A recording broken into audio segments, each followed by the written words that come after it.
A pergunta que me fizeram é o seguinte: como a função trigonométrica é aplicada no cotidiano e como o Enem pode cobrar questões contextualizadas sobre isso? Primeiro, vamos entender o que é cotidiano e o que são questões contextualizadas. Olha só, cotidiano é aquilo que acontece comumente no seu dia a dia. No seu dia a dia comum, o que você faz? Você come e, de repente, o garfo cai no chão. E é isso que são as questões contextualizadas, elas tratam disso. São questões que, no caso da matemática, eles pegam alguma aplicação matemática para explicar alguma coisa que acontece no seu cotidiano, alguma coisa comum que acontece. Por exemplo, as questões da física. Eles podem abordar, no caso do exemplo, no exemplo que eu dei, né, do garfo caindo da sua mão enquanto você come, lá você calcula o movimento, a cinemática, né, desse garfo, você estuda o movimento desse garfo, seria algo cotidiano.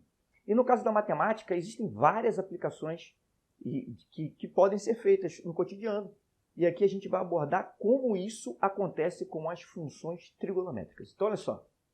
Então, a gente já viu o que é cotidiano. Cotidiano é aquilo que acontece no seu dia a dia comum.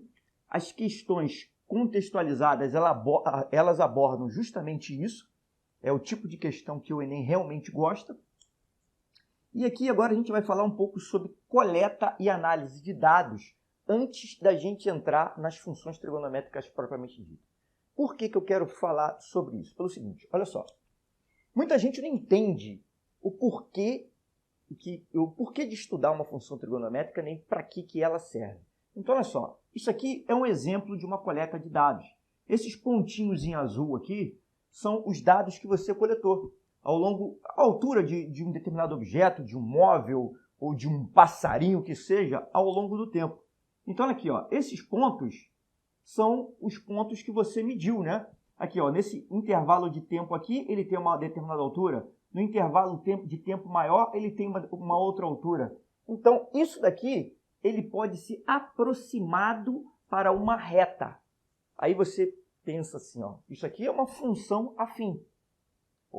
Isso aqui é uma função de uma reta, que nesse caso é uma função afim também, coincide o conceito. Agora, olha que interessante. Você pode estar me perguntando, pô, mas que aproximação ridícula, isso aqui não tem nada a ver com uma reta. É verdade, meu amigo, eu já falei e vou repetir, reta não existe no mundo real. A matemática, ela é uma aproximação da realidade. E aqui foi o que foi feito, ó. Foram feitas várias coletas de dados e se aproximou para uma reta. E aqui, ó, vem aqui comigo aqui, ó. Isso também vai acontecer nos fenômenos periódicos.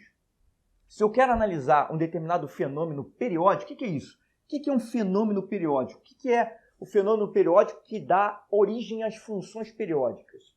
Olha só, eu analiso os fenômenos periódicos por meio das funções periódicas. E esses fenômenos periódicos, eles têm esse nome por quê? Porque eles tendem a repetir os dados em períodos de tempos pré-definidos. Então, aqui, alguns exemplos. Aqui, ó. Altura do nível do mar, no caso das marés. Essa altura aqui do nível do mar, ela sobe e em períodos de tempo aproximadamente iguais, tendem a se repetir. Essa altura tende a voltar para o seu estado de origem.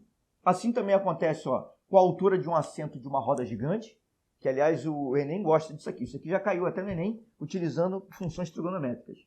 Batidas por minuto de uma música ou as fases da Lua. Todos esses aqui são fenômenos periódicos e a gente pode estudar por meio de uma função periódica. Olha aqui, ó. Olha aqui uma função periódica aqui. Por que isso é uma função periódica? Olha só esse ponto aqui, ó. Isso aqui é zero. O valor dessa função nesse pontinho aqui é zero. E aqui no início também é zero. Então, é isso que acontece, ó. Depois de um intervalo de tempo, a função retorna a zero. E aqui novamente aconteceu isso, ó. Opa, depois de um intervalo de tempo, retornou a zero de novo. Aqui também retornou a zero de novo. Então, ó, o período dessa função seria esse intervalo de tempo aqui, ó. Esse intervalo de tempo aqui, ó, é o período dessa função. Tudo bem? O período da função periódica é o intervalo de tempo ou o espaço em x, né? Quer dizer, no eixo das abscissas, que demora para aquela função se repetir, ou seja, tornar ao seu estado que foi ao nível ou ao valor, melhor dizendo, que ela estava anteriormente. Tudo bem?